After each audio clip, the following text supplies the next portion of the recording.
I probably wouldn't have driven my elbow into his solar plexus with the force of a battering ram. But when you're the lead coordinator for the biggest werewolf summit of the century, your heels are blistering, and you're running on 3 hours of sleep and pure caffeine, you don't have time for creeping waiters sneaking up on you in dark corridors. I expected him to growl. I expected him to have me arrested for treason. I certainly didn't expect him to corner me against a stack of folding chairs, looming over me like a dark, expensive storm cloud. Instead of ordering my execution, the most powerful man on the continent looked down at me with hungry, golden eyes, rubbed his bruised abs, and whispered the 3 words that sealed my fate: do it again. Welcome back to the pack and to Raven's Romance Library. I am so ready to dive into today's story with you. But first, I want to know, where in the world are you listening from right now, and do you have a furry reading buddy keeping you company? Let me know in the comments. And if you want to support the channel and unlock exclusive badges and early access to stories, make sure to check out our membership options below. Now get comfortable. It's time to find out what happens when you accidentally elbow an alpha king. Chapter 1. My elbow connected with the man's stomach with a sound like a wet thud against solid granite. It wasn't a polite nudge. It was a tactical strike. I had spun around with the full rotational force of a stressed-out event planner, running on an empty stomach and sheer rage, expecting to hit soft tissue. I didn't. I hit a wall of muscle that felt like it had been carved out of marble and wrapped in a tuxedo that cost more than my entire college tuition. "Don't sneak up on me," I shouted, the words leaving my mouth before I could even assess the damage. The man didn't stumble. He didn't wheeze. He didn't even drop the glass of scotch he was holding in his right hand. He just exhaled a sharp, winded breath, a sound that was less like pain and more like surprise.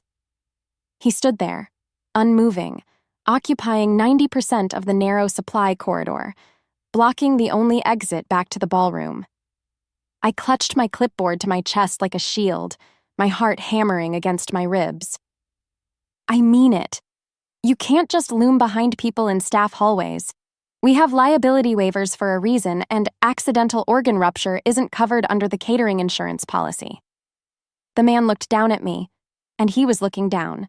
I was wearing 4-inch stilettos, and I still had to crane my neck to see his face. He had a jawline sharp enough to cut glass, eyes the color of molten gold, and a mouth that was currently set in a straight, unreadable line. He took a slow step forward. The air in the hallway suddenly felt very thin and very hot. He didn't look angry. He looked fascinated. "You have excellent form," he said. His voice was a low rumble that vibrated through the floorboards and went straight to my toes. Most people hesitate. I don't hesitate, I snapped, checking my watch. I had 4 minutes to get the keynote speaker on stage, and I was currently trapped in a closet with a giant. I coordinate. And right now, you are uncoordinated. Who are you? Security? You're too well dressed for catering, but you're too broad for a waiter. Did the agency send a bouncer? He tilted his head, a lock of dark hair falling over his forehead. He took another step, invading my personal space with terrifying confidence. "A bouncer," he repeated, tasting the word like it was an exotic spice. "I suppose I have been known to remove unwanted guests." "Great. Well, remove yourself," I said, trying to sidestep him. He mirrored my movement, blocking me. My eyes narrowed. "Look, big guy, I don't know what game you're playing, but I have a pack summit to run. There are 300 alphas in the next room who all think they're God's gift to the food chain, and if the microphone gives feedback during the opening speech, they're going to eat me. Literally." He didn't move. He looked at my elbow, then back up to my eyes. His pupils were blown wide, swallowing the gold. He leaned down, placing a large, warm hand on the wall beside my head, trapping me. The scent of him, rainfall, ozone, and expensive whiskey, flooded my senses. "Hit me again," he murmured. I blinked. "Excuse me?" "Do it again," he said, his voice dropping an octave, turning rougher, darker. "I want to see if it was a fluke." "I am not going to assault you for your entertainment," I huffed, though my face felt dangerously warm. "I charge extra for private combat lessons." The corner of his mouth ticked up. A smirk. A predatory, dangerous smirk. I can afford it. I bet you can, I muttered. I reached into the oversized pocket of my blazer and pulled out a half-used roll of silver duct tape. I slammed it against his massive chest. Reflexively, he caught it. If you're going to stand here and block traffic, be useful, I ordered, using his momentary confusion to duck under his arm. There's a loose patch of carpet near the VIP entrance. Tape it down before one of the dignitaries trips and sues me, and fix your tie, it's crooked. I didn't wait for a response. I shoulder-checked him, which was like shoulder-checking a redwood tree, and squeezed past him toward the door. And stop lurking! I threw over my shoulder as I shoved the heavy fire door open. It's creepy. I stormed out into the chaotic backstage area, clicking my headset back on. Sarah? Status report. Is the keynote speaker ready? I got held up by some massive, lazy security guard in the East Corridor. I didn't hear the man's response. I didn't see him staring at the roll of duct tape in his hand like it was a crown jewel. And I certainly didn't hear the low, dark chuckle that followed me down the hall. Copy that, Sophie? Sarah's voice crackled in my ear, frantic. The speaker is walking up to the podium now. You're missing the intro. I'm coming, I hissed, smoothing my skirt and sprinting toward the side stage curtains. Who is the speaker anyway? The program just said, the big boss. Sophie, Sarah whispered, her voice trembling. It's the king. It's Hollis Lyall. I froze. My hand hovered over the curtain. The blood drained from my face faster than cheap champagne. Through the gap in the velvet curtains, I saw the podium. I saw the crowd of powerful alphas bowing their heads in reverence. And then, I saw him walking out onto the stage. The man from the hallway. He was still holding the duct tape, and he was looking right at me. Chapter 2. The silver roll of duct tape sat on the mahogany podium like a bizarre industrial paperweight. It was the only unpolished thing in a room filled with crystal chandeliers, Italian silk suits, and 300 of the most terrifying apex predators on the planet. And Hollis Lyall, the Alpha King, the supreme ruler of the Continental Alliance, was tapping his finger against it. Tap, tap, tap. I stood in the wings of the stage, paralyzed. My headset had slipped sideways, dangling by my ear, buzzing with Sarah's frantic whispers of, Sophie? Why is he holding maintenance supplies? Is this a prop? Is this symbolic? It wasn't symbolic. It was evidence. Ladies and gentlemen, Hollis began. His voice didn't need the microphone. It projected with a natural, resonant command that silenced the room instantly. Thank you for gathering here tonight. He looked out over the sea of bowed heads. Then, slowly, deliberately, he turned his head toward the side curtain. Toward me. He didn't smile. He didn't point. He just locked those golden eyes onto mine and held them there. The silence stretched, heavy and suffocating. My heart was doing gymnastics in my throat. He's going to execute me, I thought wildly. He's going to call me out right now. He's going to tell the world I assaulted the crown and then asked him to fix the carpet. Hollis broke eye contact, looking back at the confused audience. He picked up the roll of tape. I was reminded backstage, he said, tossing the roll casually in his hand, that leadership is not just about grand gestures. Sometimes it is about maintenance. It is about fixing the small, broken things before they cause a stumble. A ripple of polite, confused applause went through the room. They had no idea what he was talking about. They just clapped because he was the king. I met a very efficient manager back there, Hollis continued, his voice dropping to a purr that made the hair on my arms stand up. She informed me that my tuxedo was too tight in the shoulders. She also suggested I make myself useful. The crowd gasped. A low murmur of shock rippled through the front row. Insulting the king's appearance was grounds for social exile, or worse. I squeezed my eyes shut. I'm dead. I'm so dead. I'm going to be turned into a rug. She was right, Hollis said. My eyes snapped open. He unbuttoned his suit jacket with one hand, shrugging his massive shoulders as if testing the fabric. It is a bit restricting. Perhaps I have become too comfortable in stiffness. Perhaps I need a new tailor. He placed the tape back on the podium with a decisive thud.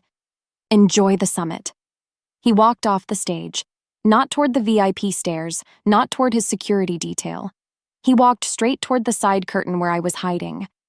Panic, cold and sharp, flooded my system. I did the only rational thing an event planner in my position could do. I turned around, grabbed a tray of champagne flutes from a passing waiter, and tried to blend into the catering staff. Keep walking, Kevin, I whispered to the waiter, ducking my head.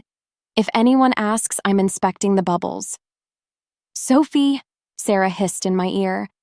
The king is coming backstage. The schedule says he goes to the green room. Why is he coming to the loading dock? Because he's lost, I lied, walking faster. I'm going to intercept him. Go check the sound system. I ditched the champagne tray on a stack of crates and made a break for the service exit. If I could just get to the parking lot, I could change my name, move to Alaska, and live as a hermit. I reached for the heavy metal handle of the exit door. My fingers brushed the cold steel. Freedom was inches away. Then a hand, large, warm, and terrifyingly familiar, slammed flat against the door, holding it shut. I froze. Leaving so soon? Hollis's voice rumbled right beside my ear. You didn't even collect your payment for the lesson. I turned slowly. He was looming again. Up close, the tight shoulders I had critiqued were even more obvious. The man was a wall of muscle in bespoke wool, and he wasn't looking at me like a king looks at a subject. He was looking at me like a wolf looks at a particularly interesting rabbit that had just tried to bite him. Your Highness, I squeaked. Then I cleared my throat and tried to summon my professional persona. Mr. Lyall, I was just checking the perimeter. Security protocols. He stepped closer, forcing me back against the metal door. The perimeter is secure, Sophie. I checked it myself. He knew my name. I see you fixed your tie, I said, my voice sounding breathy and traitorous. I did, he murmured, bracing his hands on the door on either side of my head, caging me in. Now, about that carpet you wanted me to tape. Chapter 3.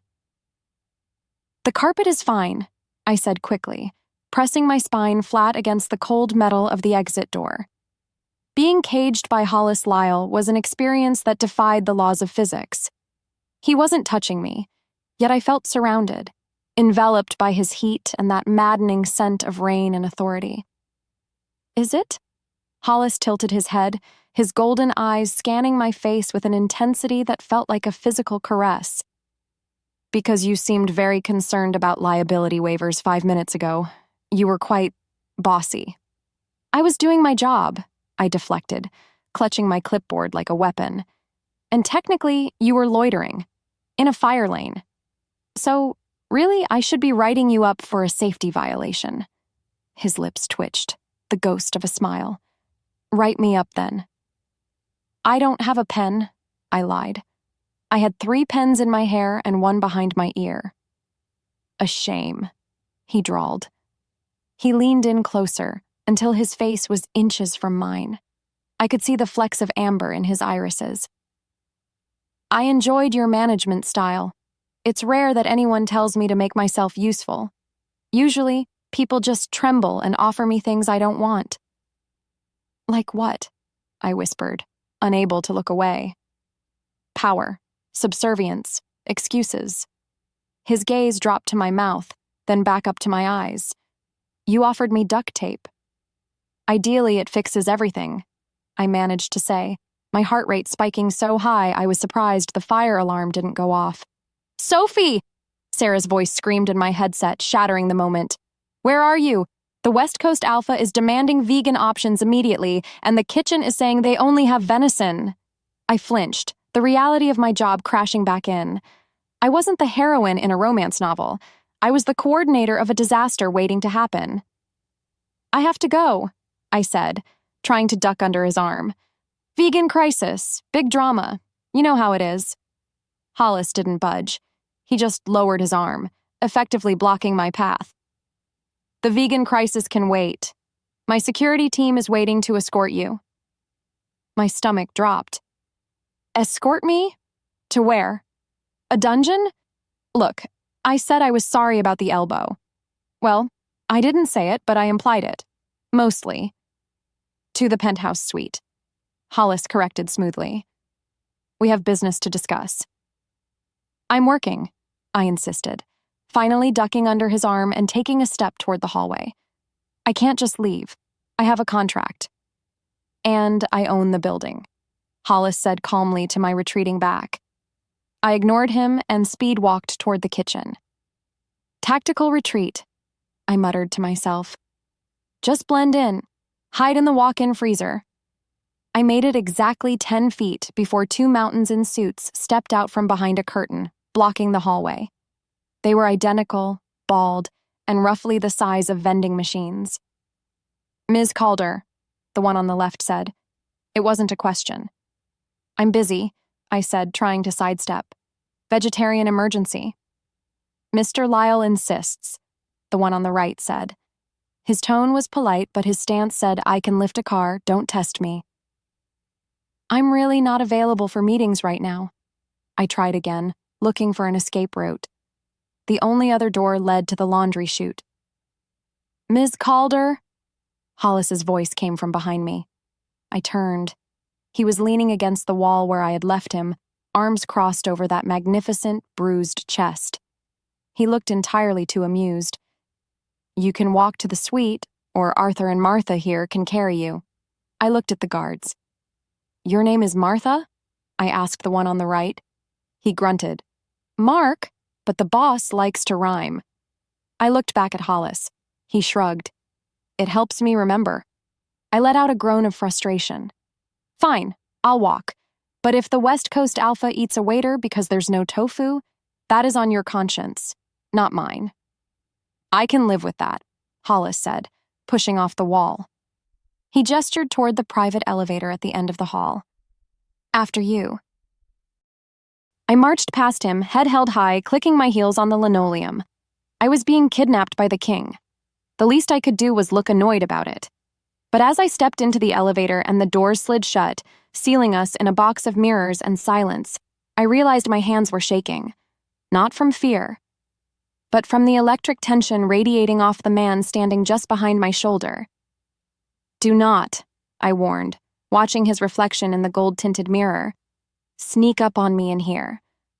Hollis met my eyes in the reflection. I wouldn't dream of it, Sophie. When I catch you, I want you to see me coming. Chapter 4. The penthouse suite was less of a room and more of a small sovereign nation.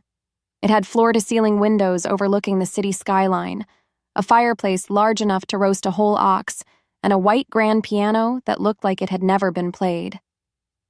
I stood in the center of the plush Persian rug, clutching my clipboard, refusing to be impressed. Nice place, I deadpanned. Very subtle.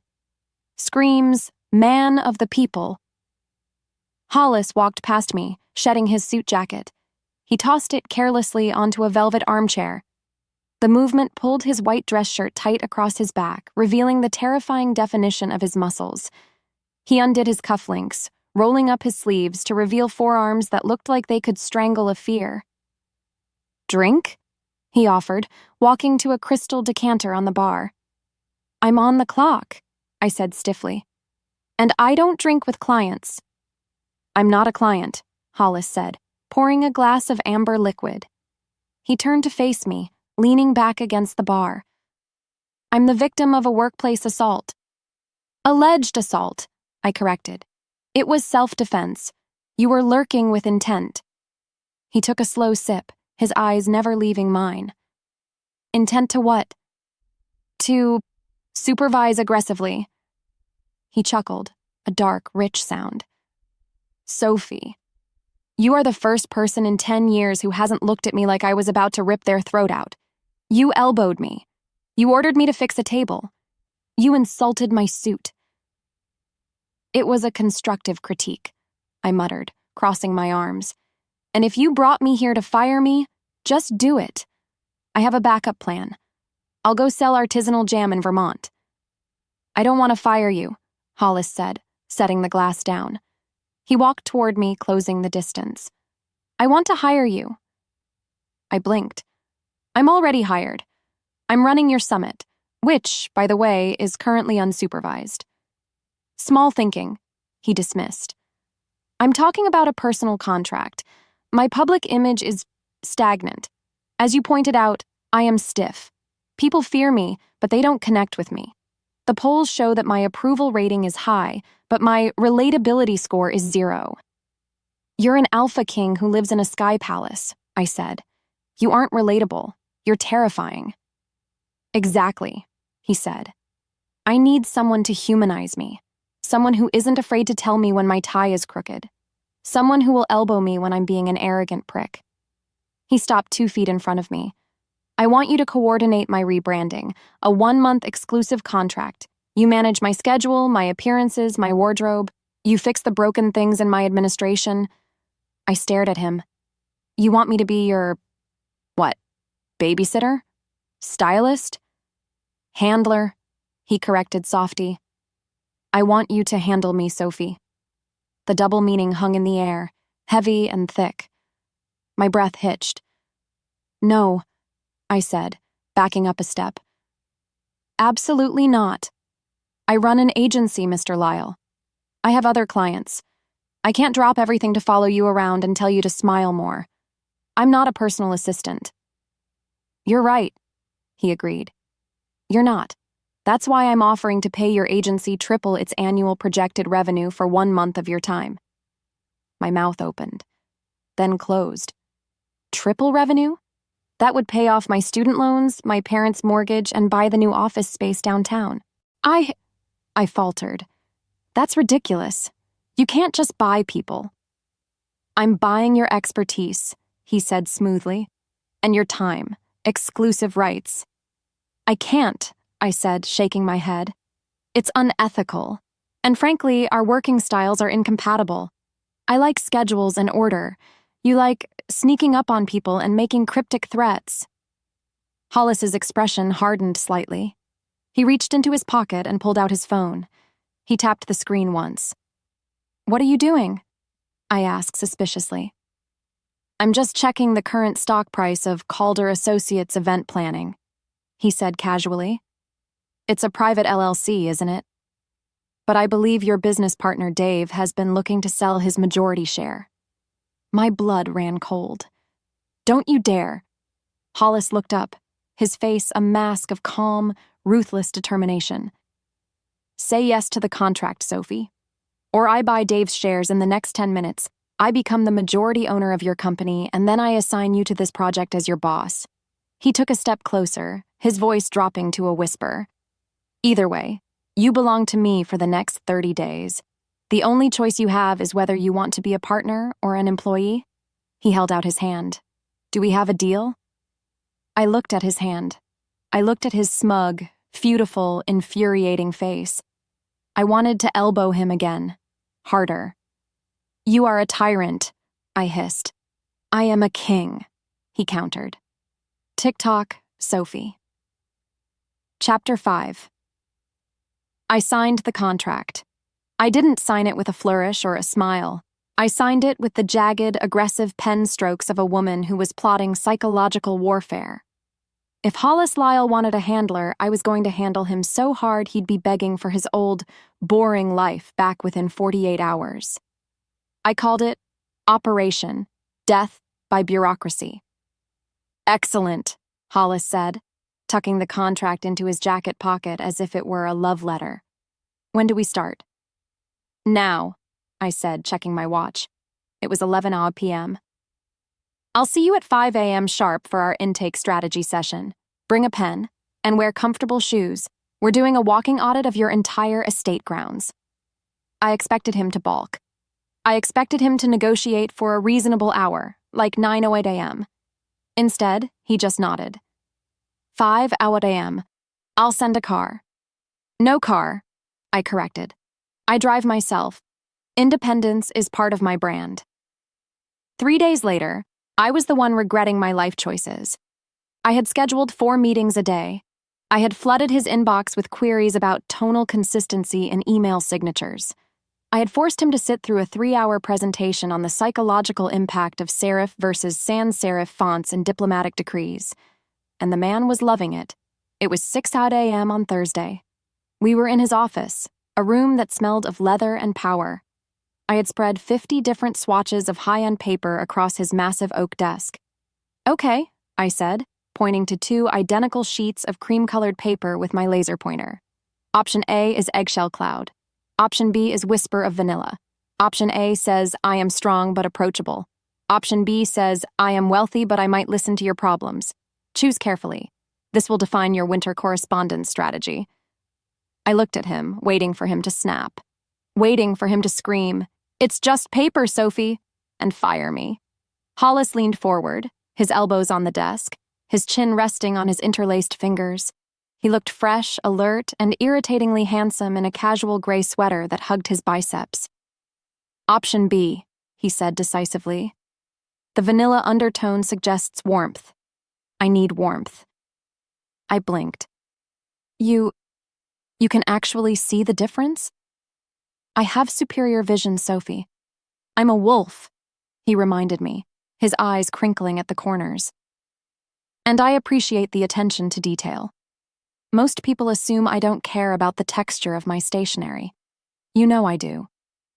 He reached under his desk and pulled out a thermal cup. "Oat milk latte, 2 pumps of hazelnut, extra hot, no foam." He slid it across the desk toward me. I stared at the cup. That was my exact, complicated, obnoxious coffee order. I hadn't told him. I hadn't even told his assistant. "How did you know?" I whispered. "I observe," he said simply. "You were dragging this morning. I thought you might need fuel for your interrogation." I took the cup, my fingers brushing against his warm hand. A spark, literal static electricity, zapped us both. I jerked my hand back. He didn't flinch. "I'm not interrogating you," I defended, though the coffee smelled like heaven. "I'm rebranding you. It's a process." "It feels like a test," Hollis murmured. He stood up and walked around the desk. He didn't stop until he was standing right next to my chair, leaning his hip against the edge of the desk, looking down at me. "You're throwing everything you have at me. Early mornings, trivial decisions, endless paperwork. You want me to break. You want me to say you're too much trouble." I took a sip of the coffee to hide my expression. "I'm just being thorough." "You're trying to make me run," Hollis said softly. He reached out and tucked a loose strand of hair behind my ear. His fingers lingered on my jawline for a fraction of a second too long. "But here is the thing about predators, Sophie. We don't run from a challenge, we chase it." He leaned down, his voice dropping to a rough whisper near my ear. "Keep pushing me. I enjoy the resistance." Chapter 6.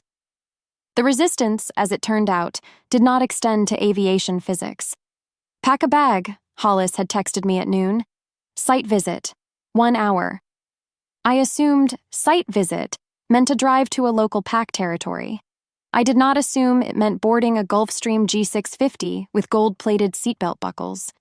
"Where are we going?" I asked, buckling myself into the white leather seat across from him. "You have a gala to prepare for on Tuesday. We have to approve the floral arrangements."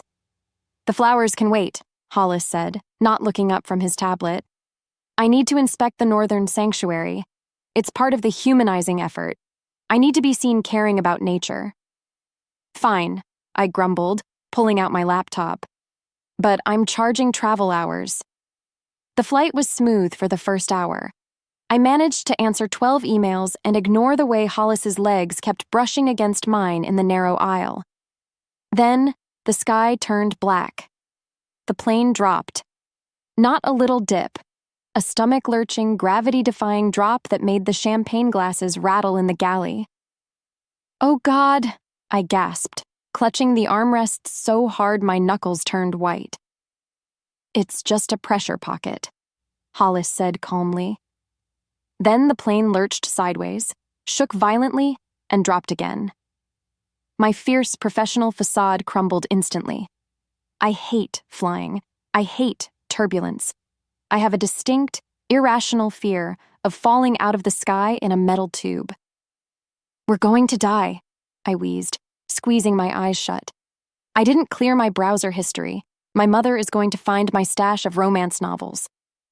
"Sophie." Hollis's voice cut through the panic. "I'm going to be a smear on a mountain," I hyperventilated.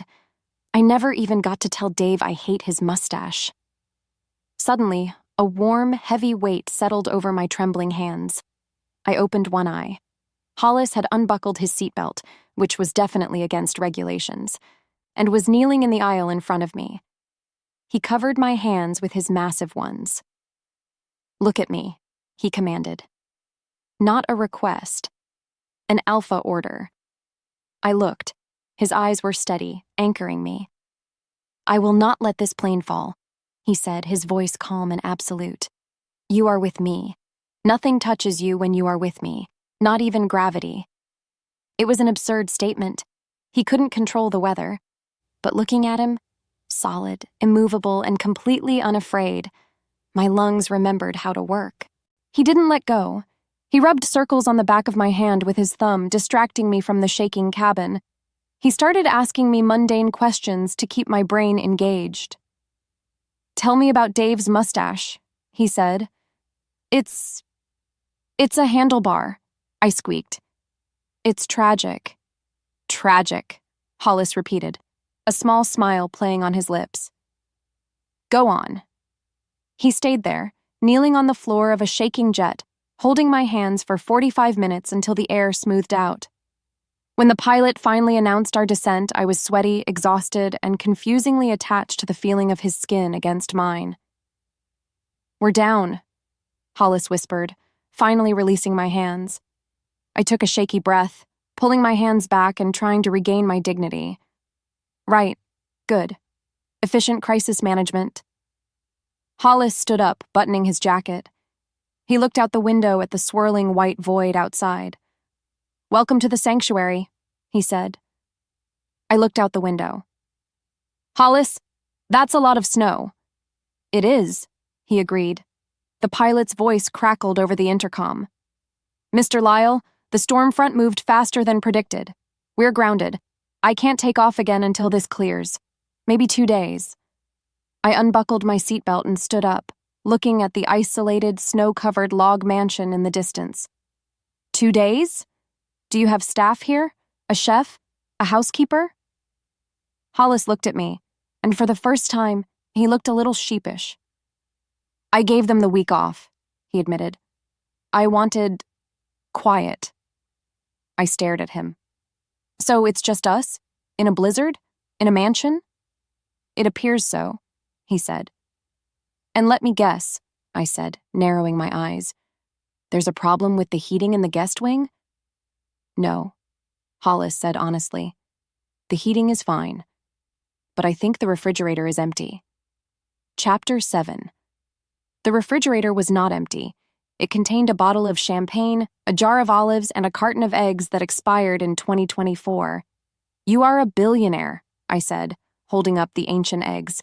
"How do you live like this?" "I don't usually cook," Hollis said, leaning against the marble island of the massive industrial kitchen. He had shed his jacket and tie, and his shirt was unbuttoned at the collar, exposing the hollow of his throat. It was distracting. "I have people." "Well, your people aren't here," I said, tossing the eggs into the trash. "And I'm starving. If I don't eat, I get hangry. And if I get hangry, I might accidentally coup your government." "There's a pantry," Hollis offered. "Pasta, tomato sauce. I can make pasta." "You?" I scoffed. "You can't even pick a font without supervision." "I can boil water, Sophie."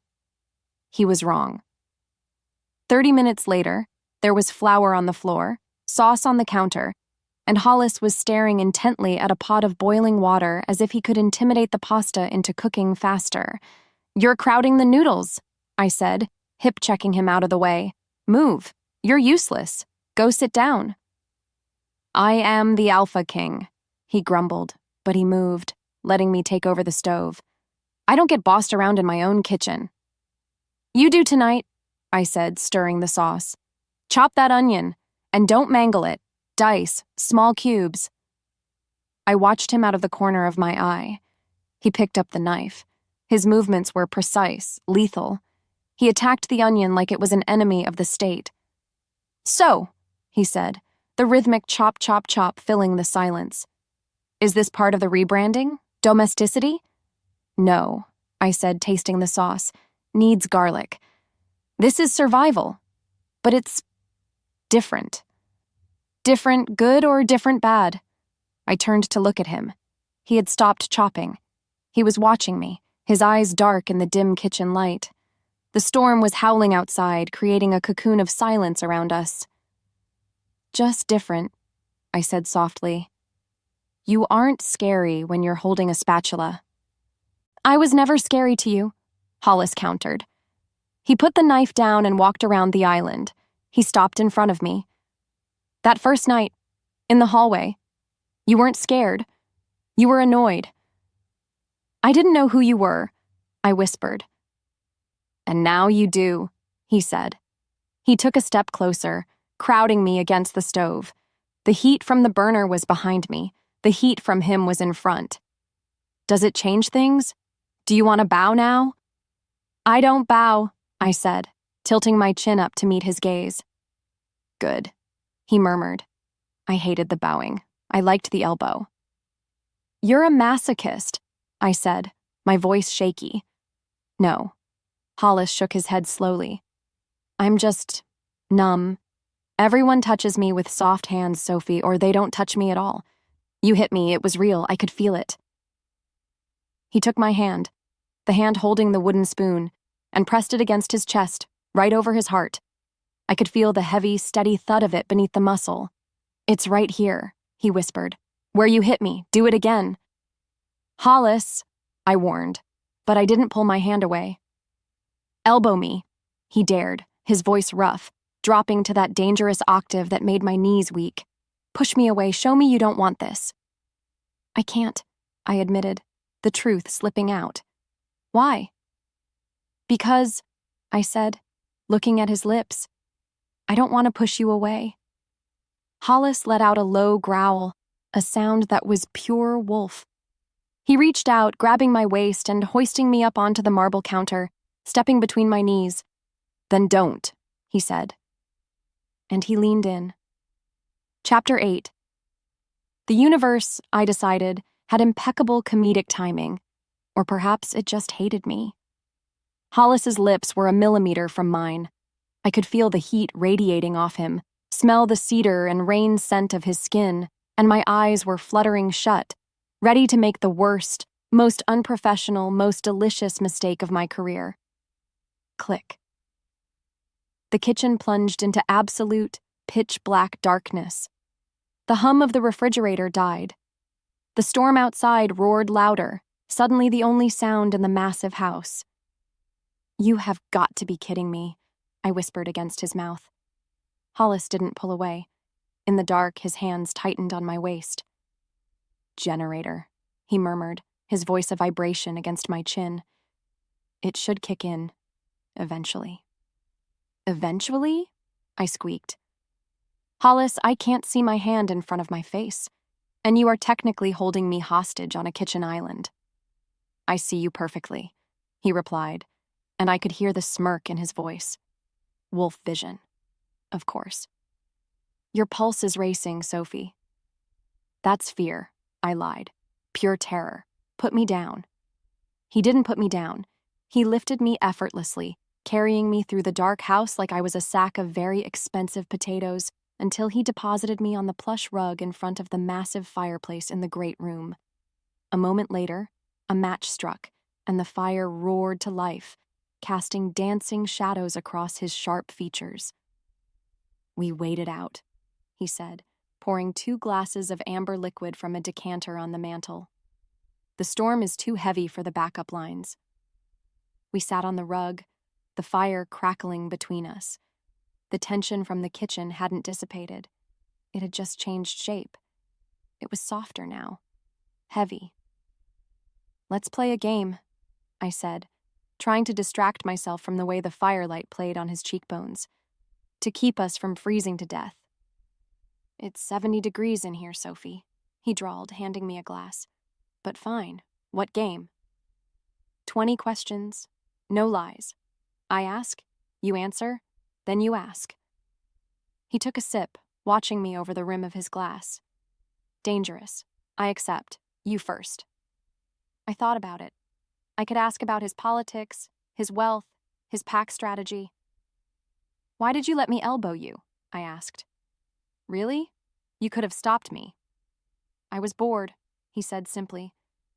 I live a life of scripted interactions. You went off script. It was refreshing. My turn. Why do you hide behind that clipboard? I choked on my whiskey. I don't hide. You do, he countered. You use efficiency as a shield. You organize other people's chaos so you don't have to deal with your own. What are you afraid of? That's 2 questions, I deflected. Answer the second one. I looked into the fire. Control, I admitted softly. I'm afraid of losing it. My life is mine. I built it. If I let someone like you in, an alpha, you consume everything. You take up all the air in the room. I don't want to be a footnote in your biography. I want to be the author of my own. Hollis was silent for a long time. Is that what you think I do? Consume? You're a king, Hollis. It's what you are. I am a weapon, he corrected, his voice bleak. I am a symbol. The pack needs a strong leader, so I became iron. I don't have friends, Sophie. I have subjects. I have liabilities. I have enemies. He looked at me, his golden eyes raw. You are the first person in a decade who hasn't asked me for a favor. I asked you to tape a carpet, I reminded him gently. He smiled, a genuine, tired smile. Yes, you did. The conversation drifted into quieter waters. Favorite books, worst childhood memories. The silence between words grew comfortable, stretching out like the shadows on the wall. The whiskey and the warmth of the fire made my eyelids heavy. I didn't mean to, but I leaned my head against his shoulder. He stiffened for a second, then relaxed, his arm coming around me, pulling me into his side. Just resting my eyes, I mumbled. Sleep, Sophie, he whispered into my hair. I've got the watch. I didn't think I would sleep, but the steady rhythm of his heart against my ear was a lullaby I couldn't resist. I woke up hours later. The fire had died down to embers. Sunlight was streaming through the cracks in the curtains. I was alone on the rug, covered by a heavy wool blanket. I sat up, rubbing my eyes. Hollis? I heard his voice from the hallway. Low, lethal, cold. I don't care who your source is, Hollis was saying. If you run that story implying she slept her way into the contract, I will buy your publication, fire your entire editorial staff, and turn your office building into a cat shelter. Do you understand me? I froze. She is the best consultant on the continent, Hollis growled. She is untouchable. Mention her name with anything other than reverence, and I will end you. He hung up. I sat there, heart pounding. He wasn't protecting himself. He was protecting me. Chapter 9. The flight back was silent. Not the comfortable silence of the fireplace, but a jagged, brittle silence that felt like walking on broken glass. Hollis was back in his suit, typing furiously on his tablet. The mountain Hollis, the one who made bad pasta and let me sleep on his chest, was gone. In his place was the king. And I was just the consultant again. Good, I told myself. This is good. Boundaries, professionalism. I can't fall for a client, especially not one who threatens newspaper editors before breakfast. When we landed, the city rushed back in. Noise, traffic, emails. My phone exploded with notifications the second we hit the tarmac. I'll have a car take you to your office, Hollis said, not looking at me as we deplaned. We have the budget meeting at 2 p.m. Right, I said, clutching my bag. 2 p.m. I'll have the spreadsheets ready. Sophie, he said, stopping at the bottom of the air stair. He looked at me, searching for something. Thank you for the rescue, I said stiffly. And the hospitality. Your Highness. His eyes narrowed. A flash of irritation crossed his face. Don't. Don't what? Don't retreat, he warned. We aren't back at square one. We have to be, I said, forcing a smile I didn't feel. Square one is safe. Square one pays the bills. I got into the waiting sedan before he could argue. By 2 p.m., I had rebuilt my fortress. I was wearing my sharpest blazer, my hair was pulled back so tight it gave me a facelift, and I had prepared a 20-page deck on fiscal responsibility. I was ready to be boring. I was ready to be invisible. I walked into his office at the royal headquarters. He was standing by the window, looking out at the city. Good afternoon, Mr. Lyall, I said briskly, setting up my laptop. If we could turn our attention to page 4, line item 6, floral expenditures. Hollis turned slowly. He didn't look at the screen. He looked at me. Is that what we're doing? We are reviewing the budget, I said, clicking my pen. It is my job. Your job is to manage my image, he said, walking toward the conference table. And my image requires authenticity. You are being fake. I am being professional, I snapped. Something we seem to have forgotten in the woods. I didn't forget anything, he said, his voice dropping. I remember every second. Well, forget it, I said, my voice trembling slightly. It was a weather anomaly. We are back in the real world now. And in the real world, you are the Alpha King, and I am the hired help. So, Your Highness, if you could please sit down. Hollis moved. Fast. 1 second he was by the window, the next he was standing directly in front of me, his hands planting on the table on either side of my laptop, boxing me in. Stop calling me that, he growled. It's your title, I argued, refusing to back down, though my heart was hammering against my ribs. It's who you are. It's a title for strangers, he hissed. I am not a stranger to you. I held you while you slept. I know you're afraid of thunder. You know I can't cook. We are past titles. We can't be, I cried, frustration bubbling over. Don't you get it? If I'm not the hired help, then what am I? I'm just a vulnerability. I'm a target. I can't be that Hollis. I need the walls. I need the title. You don't need walls with me, he said, his intensity burning through my defenses. And I don't give a damn about protocol. I do, I shouted. So please, Your Highness, just look at the spreadsheet. Hollis leaned in, his face inches from mine. The air in the room crackled with so much tension I could taste it. Call me that again, he whispered, his voice dark, promising, and terrifyingly seductive. Call me Your Highness one more time, Sophie, and I will kiss you. Right here, in front of the glass walls, in front of your entire board of directors, in front of the world. My mouth went dry. You wouldn't. Try me, he challenged. Give me an excuse to claim you. I am begging you. Chapter 10. I didn't call him Your Highness. I didn't call him anything. I pointed at the spreadsheet, mumbled something about fiscal solvency, and fled the room as soon as the meeting was technically over. I spent the next 2 days hiding in my own office, buried under paperwork, jumping every time my phone rang. I was safe. I was bored. I was miserable. Then she walked in. You can smell money. It smells like imported leather and perfume that costs more than a Honda Civic. Lady Genevieve of the Eastern Pack didn't just walk into my reception area. She floated in, followed by 2 assistants carrying her purse and her ego. She was stunning, of course. Tall, blonde, perfect. The kind of woman who was bred in a laboratory to be an alpha queen. Can I help you? I asked, walking out from my office, smoothing my skirt. You must be the planner, she said, looking me up and down with a sneer that was polite enough to be deniable but sharp enough to draw blood. Sophie, is it? Ms. Calder, I corrected. And yes, how can I help the Eastern Pack? Oh, this isn't pack business, she said, waving a manicured hand. I'm hosting the Moonlight Charity Ball next week. It's a very exclusive event. Hollis will be there, naturally. She said his name with a possessive familiarity that made my stomach twist. And I need the best, she continued, flashing a smile that didn't reach her ice blue eyes.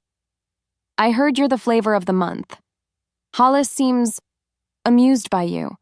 So I want you to plan it. I narrowed my eyes. My firm is fully booked. I'll pay double, she said, and I'll invite you. As a guest. I don't need charity, Lady Genevieve. No, she stepped closer, lowering her voice. But you need perspective. You see, dear, Hollis likes shiny new toys, but he always comes home to quality. I want you to plan the night where I announce our alignment. I want you to have a front row seat to see where you really stand. It was a trap. She wanted to hire me to serve her, to rub my face in her compatibility with Hollis. She wanted to remind me that I was staff and she was royalty. My pride screamed at me to kick her out, but my stubbornness, the part of me that elbowed kings, woke up. Triple, I said. Genevieve blinked. Excuse me? Triple the fee, I said, crossing my arms, and full creative control. If I'm going to plan your party, I'm going to do it my way. She smirked. Done. I look forward to seeing you fetch my drinks, Ms. Calder. She left. I sat down, shaking. I had just agreed to plan my own heartbreak. 20 minutes later, my office door flew open. It didn't open. It slammed against the wall. Hollis stood there. He looked furious. His eyes were glowing a faint, dangerous amber. You took the job, he accused, storming in. News travels fast, I said, not looking up from my laptop. She's playing you, Sophie, he snarled, slamming his hands on my desk. Genevieve is a viper. She wants to humiliate you. Cancel the contract. I can't, I said calmly. I signed it. Triple fee. It's good business. It's not business. It's a power play. He paced the small room, looking like a tiger in a cage. She thinks she can use you to get to me. I won't allow it. I'll ban her from the premises. You will do no such thing. I stood up, meeting his rage with my own. I am not a damsel, Hollis. I don't need you to swoop in and save me from the mean girl. I can handle Genevieve. You don't know her, he argued. She will tear you apart socially. She will make you look like a servant. I am a servant, I shouted. That's my job. I serve. And if you interfere, if you try to protect me again, you are proving her right.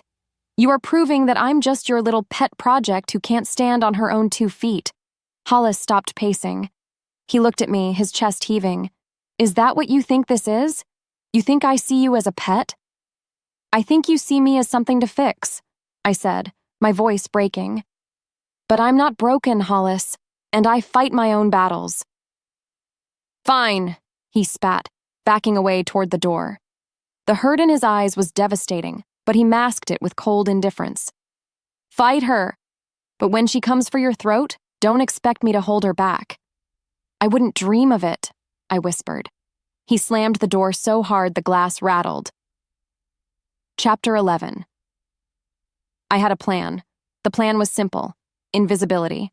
For the Moonlight Charity Ball, I had ordered my standard event coordinator stealth mode outfit. It was a black pantsuit tailored to be professional but utterly forgettable. It was the kind of outfit that said, I am here to hold a clipboard, not a conversation. I had paid extra for rush delivery to ensure my armor would be ready. So when the courier arrived at my office holding a massive white box embossed with the royal crest, I knew my plan was dead in the water. I didn't order this, I told the courier, refusing to sign the tablet. Priority delivery from the palace, the courier said, bored. Sign here or I have to take it back and tell Mr. Lyall you rejected a state gift. He mentioned something about buying the courier company if that happened. I signed, aggressively.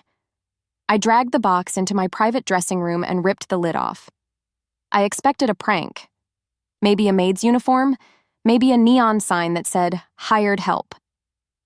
I pulled back the tissue paper and stopped breathing. It wasn't a prank. It was a weapon. The gown was a fluid cascade of midnight blue silk that shifted to silver under the light like moonlight hitting dark water. It was strapless, structured, and terrifyingly beautiful. There was a note resting on the bodice. "The suit is boring. Wear this." I am not wearing this," I whispered to the empty room. "I look like a Disney princess who went to law school. But curiosity is a traitor." 10 minutes later, I was standing in front of the full-length mirror, the silk pooling around my feet. The dress fit as if it had been stitched onto my skin. It hugged every curve, the corset back cinching my waist, the slit in the skirt high enough to be dangerous but low enough to be classy. I looked powerful. I didn't look like staff. I looked like someone who owned the building. The door to the dressing room clicked open. I spun around, clutching the bodice. "Occupied! I'm changing!" Hollis stood in the doorway. He froze. He wasn't wearing his usual suit. He was in casual wear, dark jeans and a black t-shirt. But the effect was no less commanding. He looked at me, and his eyes did that thing where the gold swallowed the pupil entirely. He didn't speak. He just stared, his gaze traveling from my bare shoulders down to the slit in the skirt, then back up to my eyes. The air in the small room suddenly felt heavy, charged with enough electricity to jumpstart a car. "You," he said, his voice rough, "are not wearing the pantsuit." "I was testing the zipper," I lied, my heart hammering against my ribs. "I'm going to take it off. It's too much. I can't work in this, Hollis. Where do I put my radio? Where do I clip my master key?" Hollis stepped into the room and closed the door behind him. "You don't put a radio on that dress, Sophie. You don't work in that dress." "Exactly," I said, reaching for the zipper at my back, though my hands were shaking. "That's why I can't wear it. I am the coordinator. I need pockets." "Stop," he commanded softly. He walked over to me, brushing my hands away. I thought he was going to unzip me. Instead, he rested his hands on my waist, his thumbs tracing the line of the silk. His touch burned through the fabric. "You aren't going as the coordinator," he said, his voice low and uncompromising. "You are going as my guest." "We talked about this," I argued, breathless. "Lady Genevieve hired me. I have a contract. If I show up as a guest, she wins. She proves I'm just your flavor of the month." "If you show up in a black suit hiding in the shadows, she wins," Hollis countered. "She wants you to be invisible. She wants you to be a servant." He leaned down, his forehead resting against mine. "Don't be invisible, Sophie. I spent 10 years looking for someone real. Now that I've found you, I'm not letting you fade into the background." "I'm not a queen, Hollis," I whispered, terrified by how much I wanted to lean into him. "I'm the girl who elbows people in hallways." "Then be that girl," he murmured, his lips brushing my ear. "Be the girl who elbows the king. But do it in this dress. Wear the dress, Sophie, or I will cancel the ball." "You can't cancel the ball," I said weakly. "The catering is non-refundable." Watch me. Chapter 12. The ballroom was empty, vast, and echoing. It was 2 a.m. the night before the event. The polished marble floor reflected the crystal chandeliers above like a frozen lake. I was on my hands and knees taping down a rogue electrical cord near the bandstand. I was wearing leggings and an oversized hoodie, trying to get the grunt work done before the chaos of tomorrow. "The acoustics are terrible in this corner," a deep voice rumbled from the center of the room. I didn't jump. I was getting used to him materializing out of thin air. I sat back on my heels and blew a strand of hair out of my face. Hollis was standing in the middle of the dance floor, looking up at the ceiling. "It's a echo trap," I agreed. "I put extra sound dampeners behind the curtains. It should hold." "Come here," he said. "I'm busy," I said, grabbing my roll of gaffer tape. "This cord is a tripping hazard. If a duchess falls, I get sued." "The cord is fine," Hollis said. He held out a hand. "Come here, Sophie. I need to test the floor." "Test the floor?" I stood up, dusting off my knees. "It's marble. It's solid. It's not going anywhere." "I need to test the friction coefficient," he said with a straight face. "For the waltz, it's a safety protocol." I rolled my eyes, but I walked over to him. "You are ridiculous. There is no friction coefficient protocol." "There is now," he said. He took my hand. His palm was warm, rough, and engulfed mine completely. He pulled me in, not jerkily, but with a steady, inexorable gravity. One hand settled on my waist, the other held my fingers. "I don't dance," I warned, looking at his chest because looking at his eyes was dangerous. "I lead. It's an occupational hazard." "Not tonight," Hollis murmured. He began to move. He didn't wait for music. He hummed a low, slow melody under his breath, something classical and haunting. He moved with a grace that shouldn't have been possible for a man of his size. He was liquid power. I stumbled at first, trying to anticipate him, trying to steer. "Stop thinking," he whispered. "Follow me." "I hate following," I muttered, but my body was betraying me. It was syncing with his. We spun slowly across the empty floor. The world narrowed down to the heat of his hand on my back, the scent of him, the sound of his heart fiat. For a moment, the contracts, the rivals, the social hierarchy, it all dissolved. "You look tired," he said softly. "I'm fine," I lied. "Just pre-game jitters." "You're terrified," he corrected. "Of Genevieve, of tomorrow." "I'm not afraid of her," I said, looking up at him finally. "I'm afraid of what happens after. When the ball is over, when the contract ends, when you go back to being the king and I go back to being the help." Hollis stopped dancing. We were standing in the center of the room, breathless. He didn't let go of my waist. "The contract is a piece of paper," he said, intensity burning in his gaze. This isn't paper." He lowered his head. His gaze dropped to my lips. The air between us sizzled. He was going to kiss me. And God help me, I was going to let him. I wanted him to ruin me. I wanted him to erase every boundary I had ever built. He tilted his head, closing the distance. I felt his breath on my lips. Panic, sharp and cold, pierced the fog. If he kissed me now, I would lose. I would be the cliché. The commoner who slept with the king and got discarded. I would prove Genevieve right. I pulled back. Hard. Hollis froze, his lips inches from mine. "I can't," I whispered, stepping out of his hold. "I can't do this, Hollis. Not while I'm on the payroll. Not while everyone is watching to see if I fail." Hollis straightened slowly. The warmth left his eyes, replaced by a dark, simmering hunger. He didn't look rejected. He looked determined. "You think a payroll is what stops me?" he asked, his voice low. "It stops me," I said, hugging myself. "Please, just let me do my job." He looked at me for a long moment. Then he nodded once. "Do your job, Sophie. Plan the event. But plan on this. I am done waiting for the contract to expire." He walked away, his footsteps echoing in the empty hall. "Plan on me changing your mind." Chapter 13. The ballroom was a Shark Tank in sequins. The winter solstice ball was the apex of the social calendar.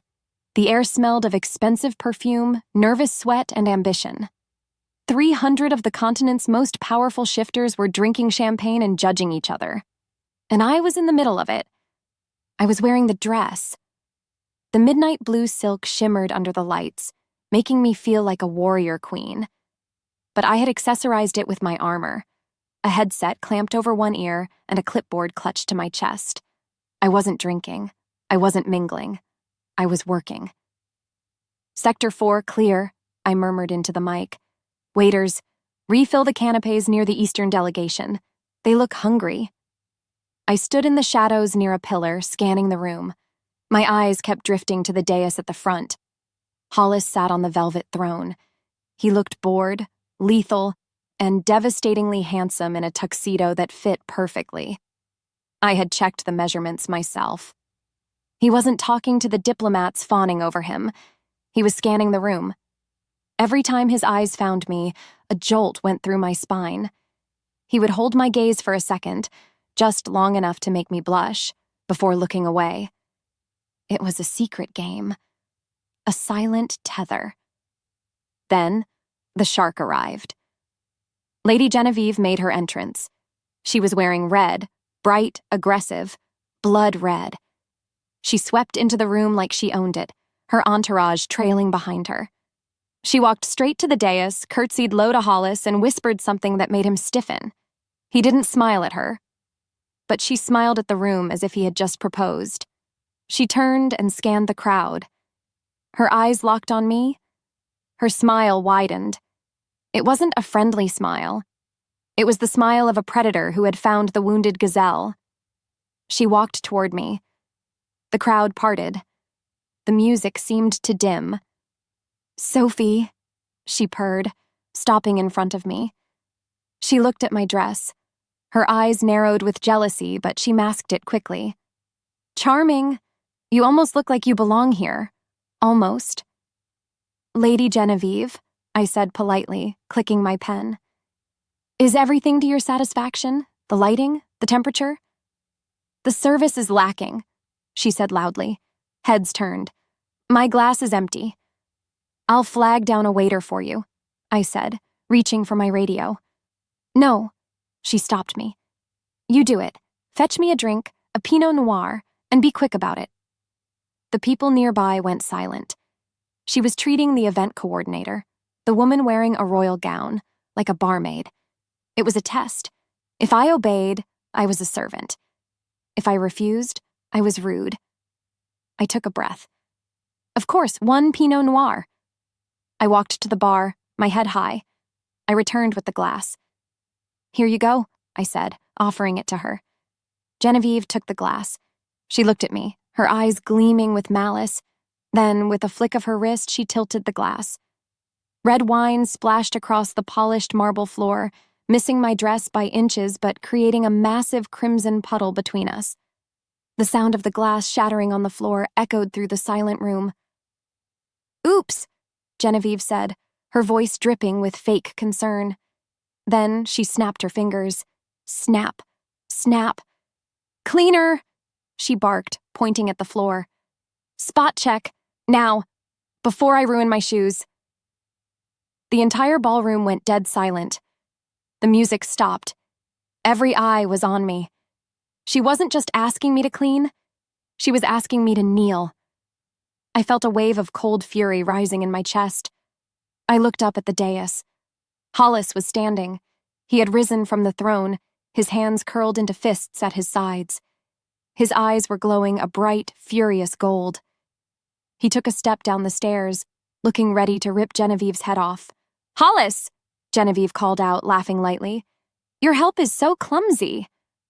Hollis took another step, a growl building in his throat. I held up my hand.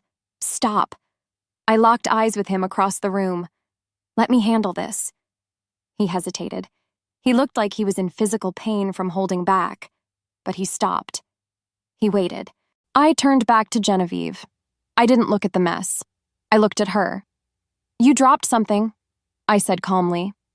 "I said clean it up," she hissed, her smile vanishing. "You work for me." I looked at my clipboard. I looked at my watch. Then I adjusted my microphone so my voice would carry.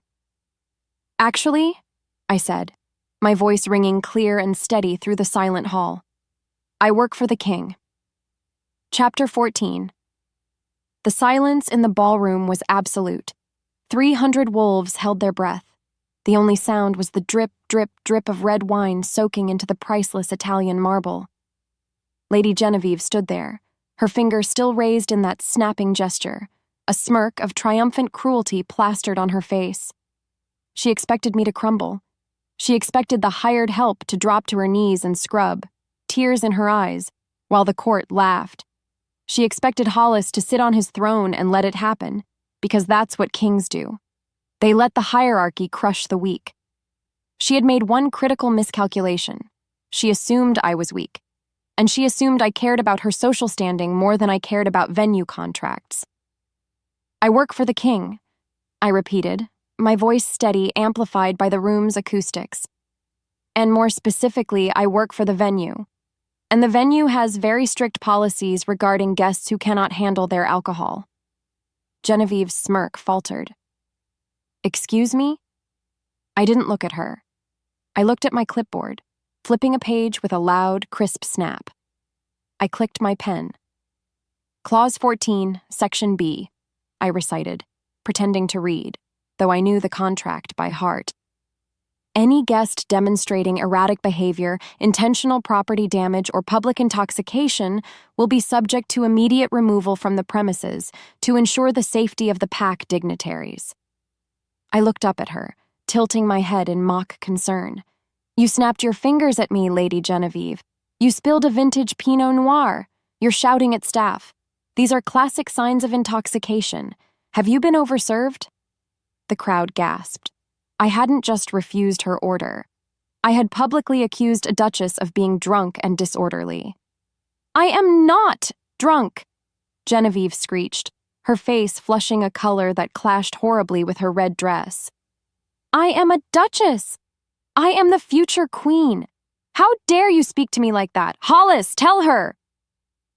She spun toward the dais, pointing a shaking finger at me. Tell this servant to know her place. I didn't flinch. I tapped my earpiece, my eyes locking onto the two large shadows standing by the exit. Security to Sector 4, I said calmly into the mic.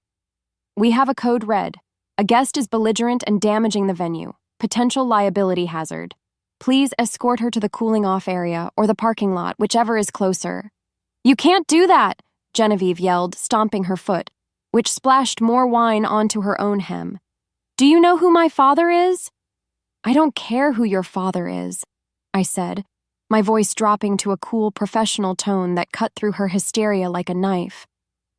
I care about the carpet, and right now, you are a stain on the evening. The heavy double doors swung open. Arthur and Mark, the vending machine-sized guards who had once blocked my path, marched into the room. They weren't looking at Genevieve. They were looking at me, waiting for the order. I pointed my pen at Genevieve. Remove the hazard, boys, I ordered. Chapter 15. Genevieve looked from me to the guards, and then to Hollis. Real fear finally flickered in her eyes. She had pushed a boundary, thinking she was immune. She was about to learn that in my ballroom, the only immunity belonged to the person holding the microphone. Hollis! She cried out, her voice shrill and desperate. Stop them! She's humiliating me! She's kicking me out of your ball! Hollis descended the stairs of the dais. He moved slowly, like a predator stalking through tall grass. The room parted for him. Every eye watched him. This was the moment. He had to choose. The high-born duchess who offered him political power, or the event planner who had just elbowed the social hierarchy in the gut. He stopped 3 feet from us. He looked at the puddle of wine. He looked at Genevieve, who was practically hyperventilating. Then he looked at me. His face was unreadable. Stone cold. Ms. Calder, he rumbled. The sound of his voice vibrated in my chest. Yes, sir? I asked, standing my ground, though my knees were trembling under the silk gown. Is this guest violating the terms of the event contract, he asked. Yes, sir, I replied instantly. Clause 14B, disorderly conduct.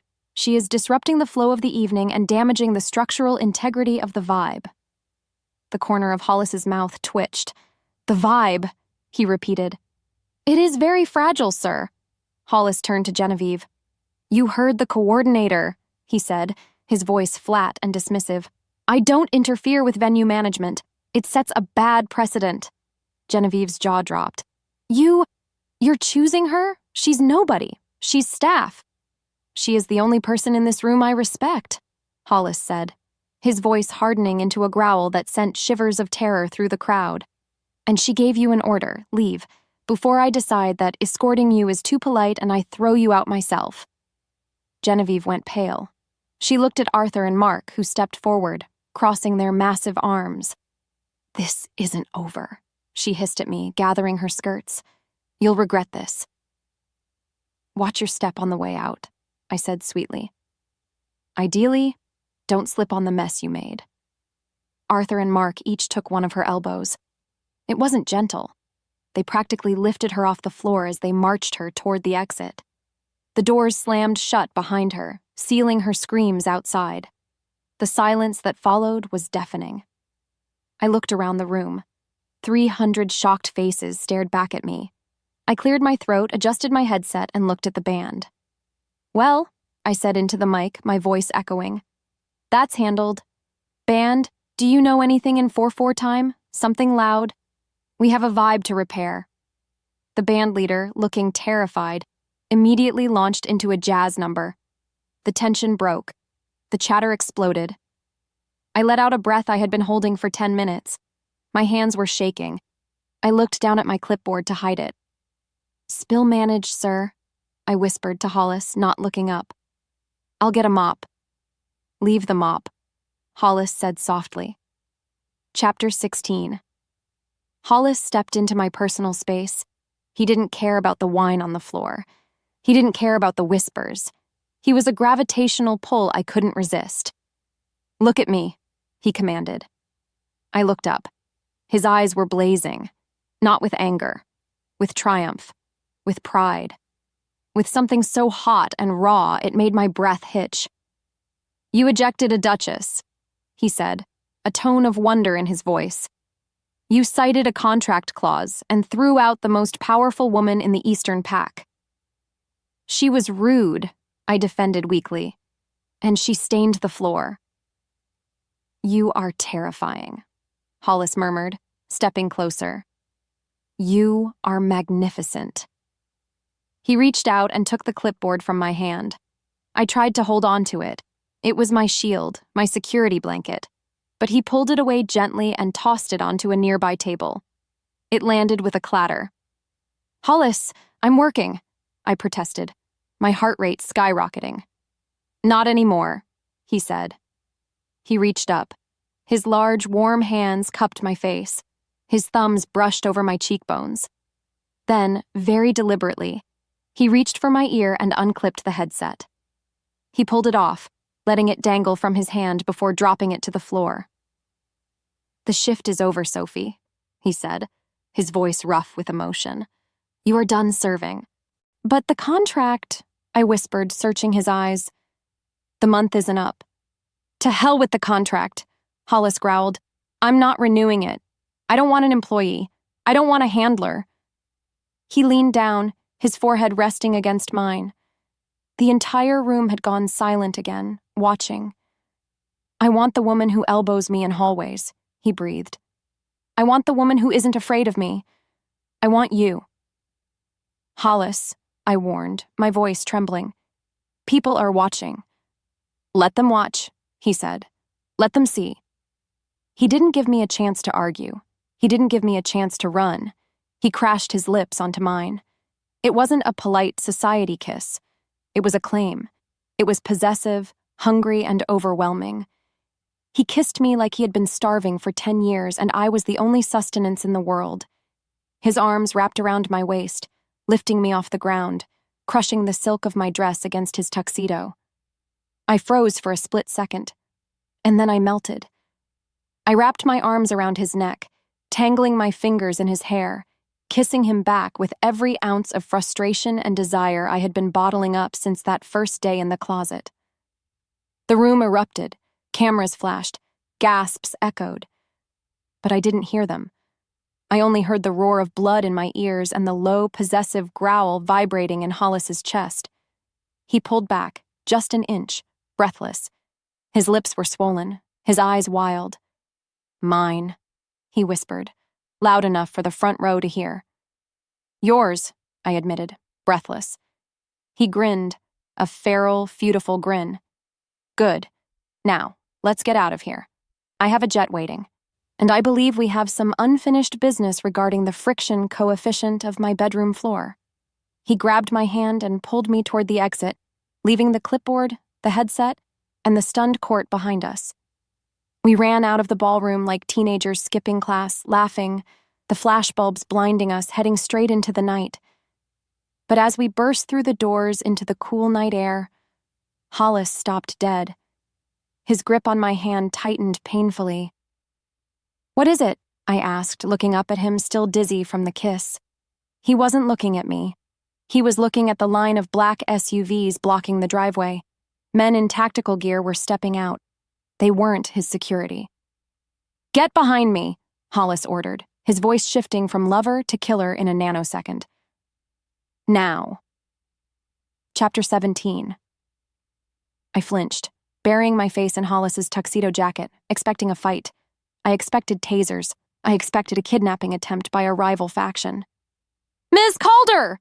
one of the tactical gear-clad men shouted, leveling a Canon EOS R5 camera with a telephoto lens at my face. "Look here. Did you plan the kiss? Is it a publicity stunt?" "Back up!" another man in Kevlar shouted, shoving a microphone that looked like a weapon toward us. "Does the king know about your credit score? We have sources saying you rent." I blinked, peeking out from behind Hollis's arm. They weren't assassins. They were worse. They were the tabloid paparazzi. In this city where shifters could smell fear and snap bones, the press didn't wear fedoras. They wore riot gear because sometimes the subjects of their interviews bit back. Hollis didn't growl. He didn't attack. He simply raised one hand, palm out, and unleashed a wave of alpha dominance so potent it felt like the air pressure dropped 10 millibars. The paparazzi stumbled back, their knees buckling instinctually. The cameras lowered. "One photo," Hollis said, his voice deadly calm. "You have one photo of the kiss. If I see a single lens cap removed in the next 10 seconds, I will buy your publication and turn it into a blog about knitting. Clear?" The tactical photographers scrambled into their SUVs like cockroaches fleeing a light. Tires screeched. Within 30 seconds, the driveway was empty. Hollis looked down at me, the golden glow fading from his eyes, replaced by that simmering, hungry heat. As I said, unfinished business. The next 8 hours were a blur of jet engines, the smell of leather, and the realization that the friction coefficient of the royal sheets was, in fact, dangerously high. I woke up alone. That was the first red flag. In romance novels, the hero is always staring at you when you wake up, looking like he's pondering the mysteries of the universe. In reality, I woke up face down in a pillow that cost more than my car, drooling slightly, with a headache that felt like a construction crew was drilling behind my eyes. I rolled over, shielding my eyes from the aggressively bright sunlight streaming through the floor-to-ceiling windows. The room was massive. It wasn't a bedroom, it was a zip code. There were fireplaces, plural, a sitting area, and a walk-in closet that I suspected had its own climate control system. "Hollis?" I croaked. Silence. Panic, my old friend, sat on my chest. What did I do? I sat up, clutching the sheet to my chest. Memories of the night before crashed into me. The ball, the wine, the ejection of the Duchess, the kiss, the kiss. "Oh no," I whispered. "I didn't just break the contract. I incinerated it." I looked around for my clothes. My beautiful midnight blue gown was draped respectfully over a velvet armchair. My heels were neatly aligned, but my phone was on the nightstand. And it was vibrating. Not a gentle buzz, but a continuous, angry spasm that suggested it was about to explode. I picked it up with 2 fingers, terrified. Notifications, 40,291, trending worldwide. The Cleaner Queen, trending worldwide. Royal Elbow trending. Worldwide? Hollis smiled. I opened the news feed. The headline made my blood turn to ice. Cinderella with a clipboard. Who is Sophie Calder? The commoner who ordered the king to make himself useful and ejected a duchess. There were photos. Photos of me pointing at Genevieve. Photos of Hollis taking off my headset. And a high-definition video of the kiss that had 50 million views. The article detailed everything. My college GPA, the name of my first pet, a quote from my high school gym teacher saying I was bossy. "I have to go," I said to the empty room, scrambling out of bed. "I have to leave the country. I hear Antarctica is nice this time of year." I grabbed the dress. It felt ridiculous to put a ball gown on at 10 a.m., but my stealth pantsuit was back at the office. I wrestled myself into the silk, skipping half the hooks, and grabbed my heels. I didn't put them on.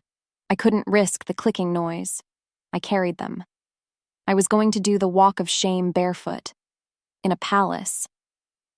I crept toward the bedroom door. It was heavy mahogany. I turned the handle slowly, praying the hinges were oiled. They were. I stepped into the hallway. It was empty. The runner rug was thick enough to muffle my footsteps. Just get to the elevator, I told myself. Get to the lobby, call an Uber, change your name to Brenda, and start a new life as a sheep farmer. I made it to the top of the grand staircase. I could see the front door. Freedom. I took the first step down. Going somewhere? The voice came from the landing above me. I froze, one foot hovering in the air. I turned slowly. Hollis was leaning against a marble pillar, holding 2 mugs of coffee. He was wearing gray sweatpants and a t-shirt that stretched tight across his chest.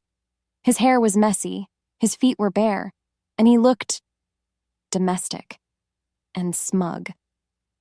I stammered, clutching my shoes to my chest. I have a meeting. Vendor walkthrough, very urgent.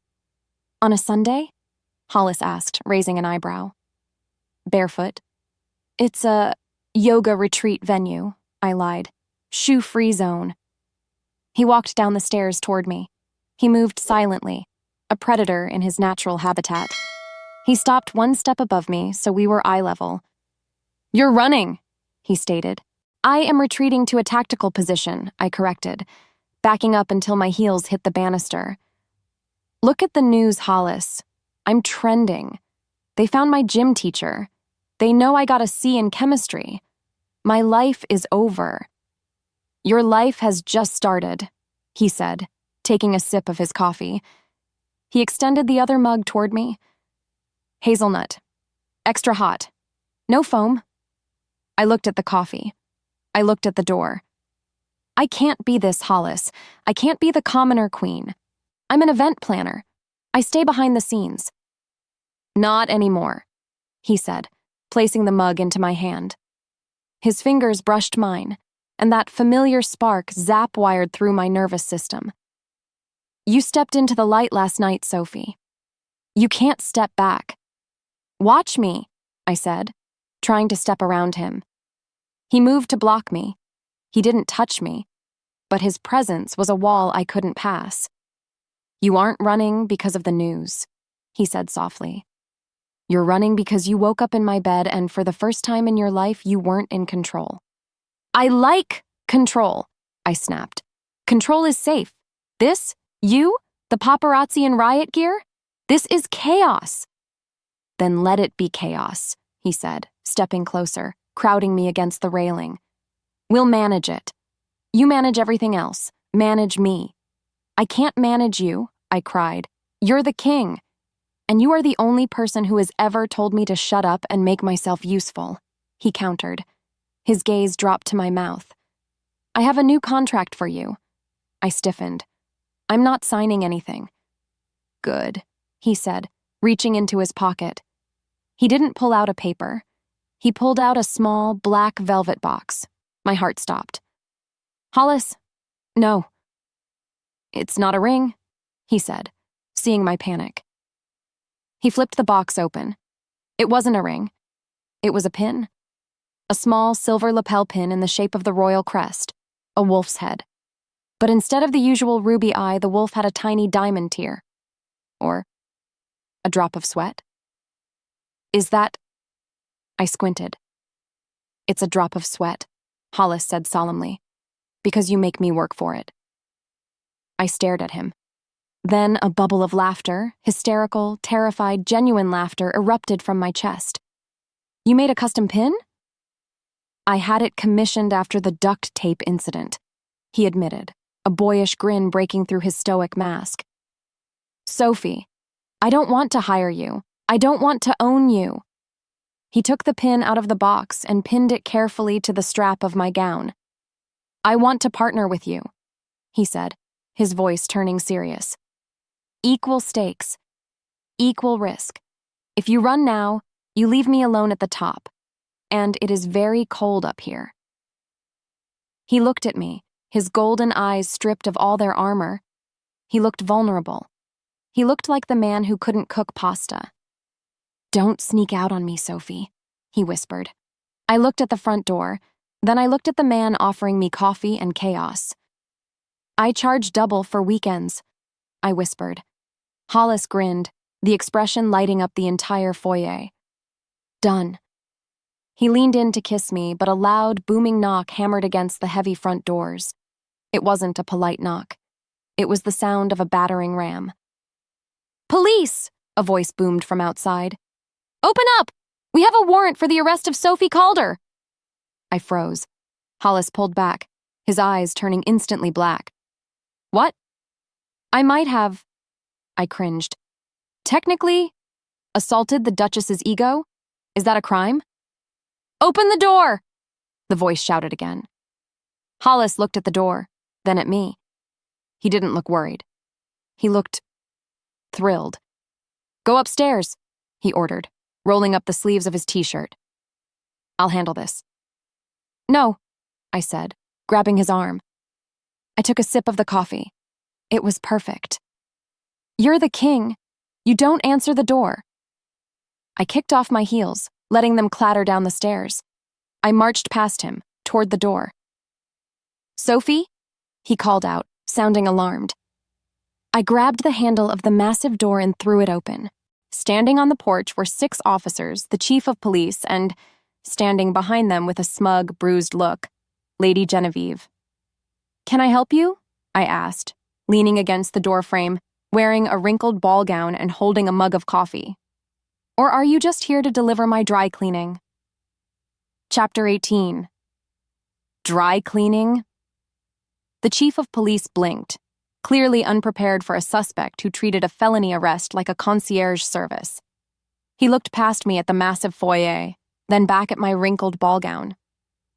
"Ms. Calder, we have a sworn statement from the Duchess claiming you physically assaulted her and instructed security to drag her through a service exit." "I didn't instruct them to drag her," I corrected, taking a sip of my coffee. "I instructed them to remove the hazard. If the hazard lacked the structural integrity to walk in heels, that's a personal problem, not a criminal one."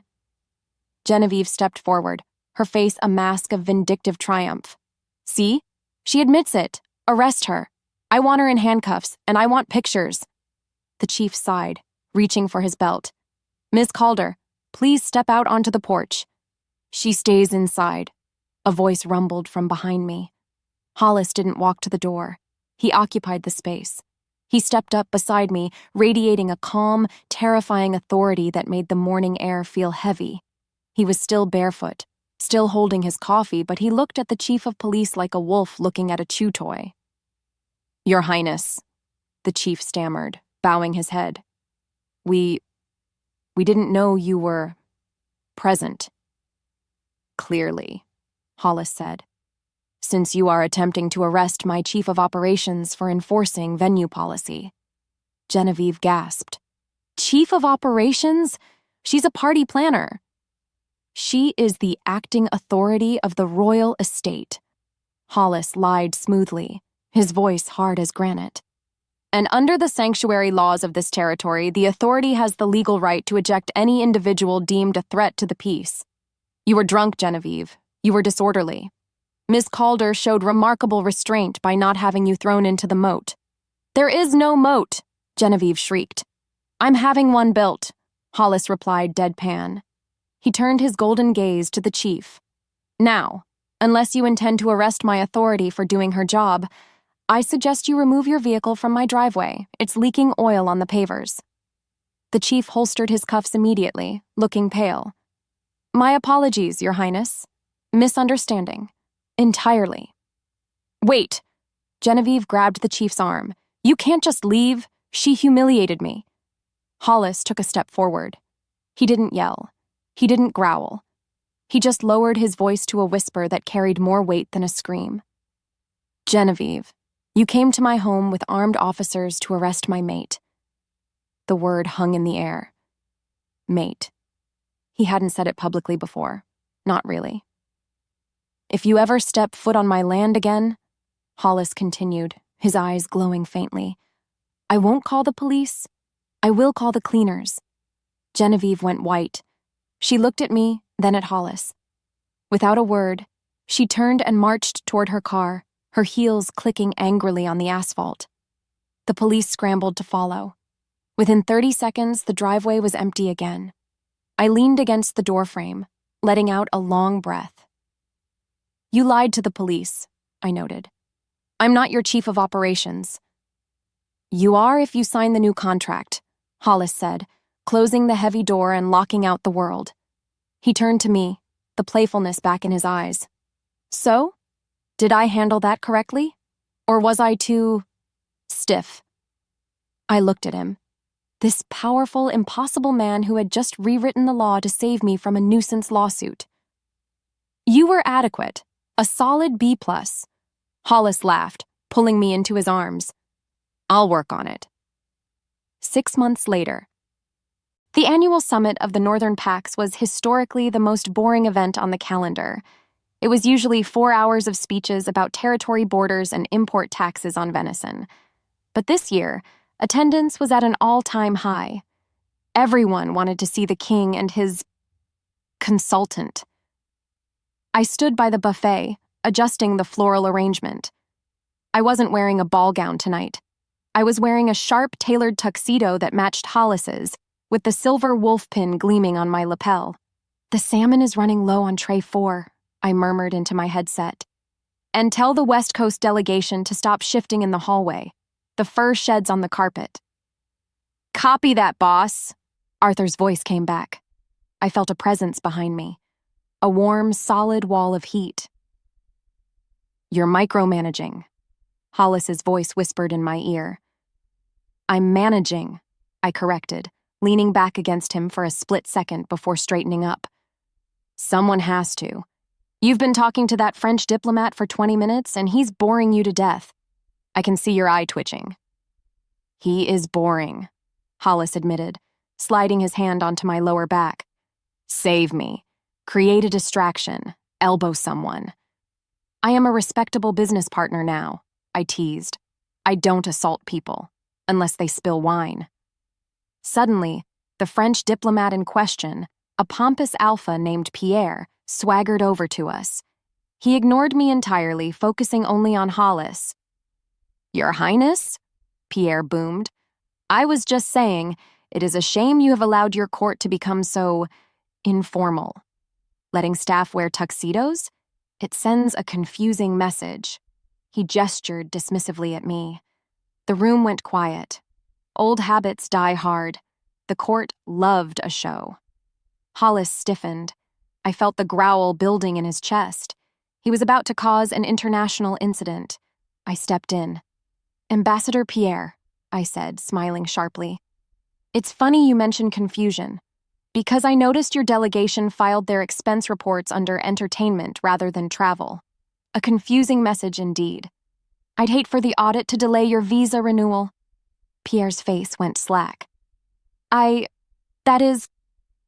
sure it was a clerical error," I said, stepping closer, forcing him to take a step back.